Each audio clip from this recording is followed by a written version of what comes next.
ময়দা আর চিনি দিয়ে বানিয়ে ফেলুন পুরীর বিখ্যাত খাস্তা খাজা। খুব সহজে বাড়িতে এরকমভাবে খাজা বানিয়ে রেখে দিন, দেখবেন রেখে রেখে অনেক দিন পর্যন্তই সংরক্ষণ করে খাওয়া যায়। এতটা সুন্দর খাজা হবে, বাড়ির সকলে খুবই পছন্দ করবে। চলুন তাহলে শুরু করি আজকের রেসিপি। আর আজকে আমাদের রেসিপি খাস্তা খাজার। আসসালামু আলাইকুম এভরিওয়ান, ওয়েলকাম টু রান্নাঘরে চাতু ডব্লিউবি। এই খাজাটা বানানোর জন্য সবার প্রথম এখানে ডোটা মেখে নিতে হবে। তার জন্য 2 কাপ ময়দা নিয়ে নিতে হবে। আর ময়দার মধ্যে অল্প একটু জোয়ান অ্যাড করব, পরিমাণ মতো নুন অ্যাড করতে হবে। নুনটা দিয়ে একটু মিশিয়ে নিতে হবে। আর মেশানো হয়ে গেলেই 2 চামচ ঘি অ্যাড করব ময়ানের জন্য। হাত দিয়ে একটু ভালোভাবে মেখে নিতে হবে, একটু সময় নিয়েই মাখতে হবে। আর দেখুন এখানে খুব সুন্দরভাবে ময়ান দিয়ে নিয়েছি। ময়ানটা পারফেক্ট হয়েছে কি না বুঝবো কিভাবে? হাতের মধ্যে নিলে দেখবেন এভাবে জড়ো হয়ে যাচ্ছে, ঠিক ঢালা বেঁধে যাবে, আবার ভাঙলে ভেঙে যাবে। তার মানে একদম পারফেক্ট ময়ান দেওয়া হয়েছে। এবার অল্প অল্প করে পানি অ্যাড করে ডোটা মেখে নেব। একসঙ্গে খুব বেশি একটা পানি দেওয়া যাবে না, অল্প অল্প করেই দিয়ে মেখে নিতে হবে।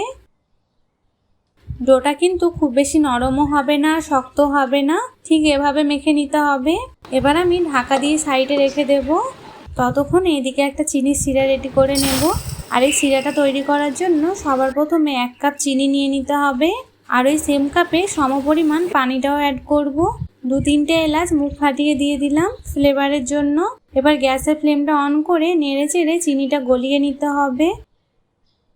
আর এখানে দেখুন চিনিটা কিন্তু খুব সুন্দরভাবে গলে গেছে। এবার আরেকটু নেড়ে চেড়ে ঘন করে নিতে হবে। আপনারা চাইলে লেবুর রসটাও অ্যাড করতে পারেন, এতে করে কি চিনির রসটা ঠান্ডা হয়ে যাওয়ার পরে জমবে না। আমি এখানে লেবুর রসটা অ্যাড করব না, কারণ আমার মনে হয় লেবুর রসটা অ্যাড করলে খাজার ফ্লেভারটা চেঞ্জ হয়ে যাবে, খুব বেশি একটা খেতে ভালো লাগবে না। আর দেখুন কিছুক্ষণ একটু নেড়ে চেড়ে ঘন করে নিয়েছি। এখানে চিনির সিরাটা কিন্তু একদম রেডি হয়ে গেছে। এবার গ্যাসের ফ্লেমটা অফ করে দেব। চিনির সিরাটা একটু দেখিয়ে দিচ্ছি কেমন হবে। ঠিক হাতের মধ্যে নিলে একটু আঠালো আর চিপচিপ করবে, খুব বেশি একটা তার তৈরি হবে না। এবার চিনির সিরাটা নামিয়ে ঠান্ডা হয়ে যাওয়ার জন্য এক সাইডে রেখে দেব। আর এদিকে যে ডোটা রেস্টে রেখেছিলাম, এবার ঢাকনাটা খুলে দেব। দেখুন আগের থেকে কিন্তু অনেকটাই নরম হয়ে গেছে। এবার হাত দিয়ে আরেকটু মেখে নেব। আমি কিন্তু খুব বেশি একটা রেস্টে রাখিনি, যতক্ষণ চিনি সিরাটা রেডি করলাম ততক্ষণই রেস্টে ছিল। মেখে নেওয়ার পরে এভাবে একটু লম্বা করে নিতে হবে। এভাবে লম্বা করা হয়ে গেলে এবার লেচিটা কেটে নিতে হবে। আমি 10 ভাগে লেচিটা কেটে নেব। আর হাত দিয়ে একটু সমান করে গোল করে নিয়েছি। দেখুন এখানে 2 কাপ ময়দা দিয়ে কিন্তু 10টা লেচি হয়েছে। এবার একটা করে লেচি নিতে হবে, একটু ময়দা ছিটিয়ে রুটির মতো করে বেলে নেব। একটু পাতলা করেই বেলতে হবে। দেখুন পাতলা করে বেলে নিয়েছি। এখানে একটা রুটি বেলা হয়ে গেল। আমি সেমভাবে সবগুলো রুটি বেলে নিয়েছি। এবার এই একটা রুটি নিতে হবে, রুটির উপরে একটু ঘি ব্রাশ করে নেব। সব দিকটা ঘিটা একটু ভালোভাবে লাগিয়ে নিতে হবে। আমি ওপরে আরও একটা রুটি চাপিয়ে দেব। রুটির ওপরে আবার একটু ঘি ব্রাশ করে নেব। আপনারা চাইলে তেলটাও ব্রাশ করে নিতে পারেন, তবে কি ঘিটা দেওয়ার জন্য খুব সুন্দর একটা ফ্লেভার আসে, আর খেতেও ভালো লাগে, আর খুব সুন্দর খাস্তাও হয়। আমি সেমভাবে সবগুলো রুটি একে অপরের ওপরে এভাবেই চাপিয়ে দেব। আমি এর আগেও কিন্তু 2 রকমের খাজা বানিয়ে দেখিয়েছি, আপনারা চাইলে আমার চ্যানেলে গিয়ে দেখে নিতে পারেন। আমি সেমভাবে এই 10টা রুটি লেয়ার করে নিলাম। আবারও আমি লাস্টে একটু ঘি মাখিয়ে নেব। এবারে একটা বেলনি দিয়ে হালকা করে একটু বেলে নিতে হবে। দেখুন একটু বড় করে বেলে নিয়েছি। এবার এক সাইড থেকে ধরে এভাবে রোল করে নিতে হবে, একটু টাইট করেই রোলটা করতে হবে। এবার অল্প একটু পানি ব্রাশ করে নেব, আর এভাবেই জয়েন করে দিতে হবে। আবারও একটু আমি হাত দিয়ে এভাবে লম্বা করে একটু রোল করে নেব। এবার ছুরি দিয়ে এভাবে কেটে নিতে হবে। দেখুন এখানে লেয়ারটা কিন্তু কতটা সুন্দর এসেছে, সবগুলো লেয়ার কিন্তু বোঝা যাচ্ছে। এখানে 2 কাপ ময়দা দিয়ে কিন্তু অনেকগুলোই খাজা তৈরি হবে। এবার একটা করে নিতে হবে, আঙুলের মধ্যে এভাবে একটু চেপে দিতে হবে।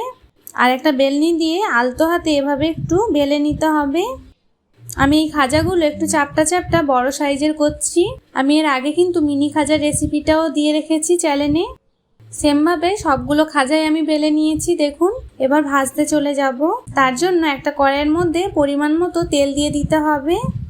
আর 1 চামচ ঘি অ্যাড করবো এই তেলের মধ্যে। এতে করে মনে হবে খাজাগুলো ঘিয়ের মধ্যে ভাজা হয়েছে, খুব সুন্দর ফ্লেভার থাকবে। তেলটা হালকা গরম হয়ে গেলে এবার একটা একটা করে খাজা ছেড়ে দিতে হবে। খুব বেশি একটা গরম করা যাবে না, হালকা গরম তেলেই ছাড়তে হবে।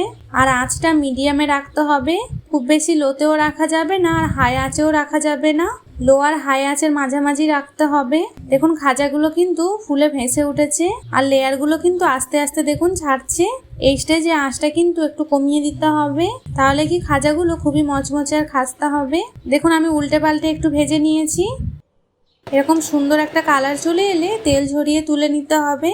একটা প্লেটের মধ্যে টিস্যু রেখে এভাবে খাজাগুলো রেখে দিতে হবে, এতে করে কি এক্সট্রা তেলগুলো টেনে নেবে। আমি সেম ভাবে সবগুলো খাজা ধাপে ধাপে ভেজে নিয়েছি। এই খাজাগুলো কিন্তু একটু ঠান্ডা করে নিতে হবে, গরম অবস্থায় চিনি সিরাতে দেওয়া যাবে না, তাহলে কি নরম হয়ে যেতে পারে।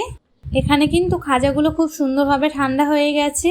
এবার আমি একটা করে নেব আর এভাবে চিনির শিরায় একটু ডুবিয়ে নেব। খুব বেশিক্ষণ রাখতে হবে না, একটু উল্টে পাল্টে কোট করে নিলেই হবে। আর এক্সট্রা এই চিনির রসটা একটু ঝরিয়ে নেব। আমি সেম ভাবে সবগুলোই খাজা এভাবেই কোট করে নেব চিনির শিরায়। আপনারা যদি অনেক দিন পর্যন্ত সংরক্ষণ করে রাখতে চান তাহলে চিনির শিরাটা কিন্তু একটু ভালোভাবে ঝরিয়ে নেবেন, তাহলে অনেক দিন পর্যন্তই সংরক্ষণ করে রাখা যাবে, কোনোভাবেই নষ্ট হবে না আর নরমও হয়ে যাবে না, এরকমই খাস্তা থাকবে। আর দেখুন দেখতে কতটা সুন্দর লাগছে। আপনারা খুব সহজেই 2 কাপ ময়দা দিয়েই এরকম খাস্তা খাজা বাড়িতেই বানিয়ে নিতে পারবেন আর দোকানে গিয়ে কিনে খেতে হবে না। এত সুন্দর খাজা তৈরি হবে, বাড়ির সকলে খুবই পছন্দ করবে। আশা করি সম্পূর্ণ রেসিপিটি আপনাদের অনেক ভালো লাগবে। আর যদি ভালো লেগে থাকে তাহলে অতি অবশ্যই আমাকে প্রতিবারের মতো কমেন্টে জানাতে ভুলবেন না।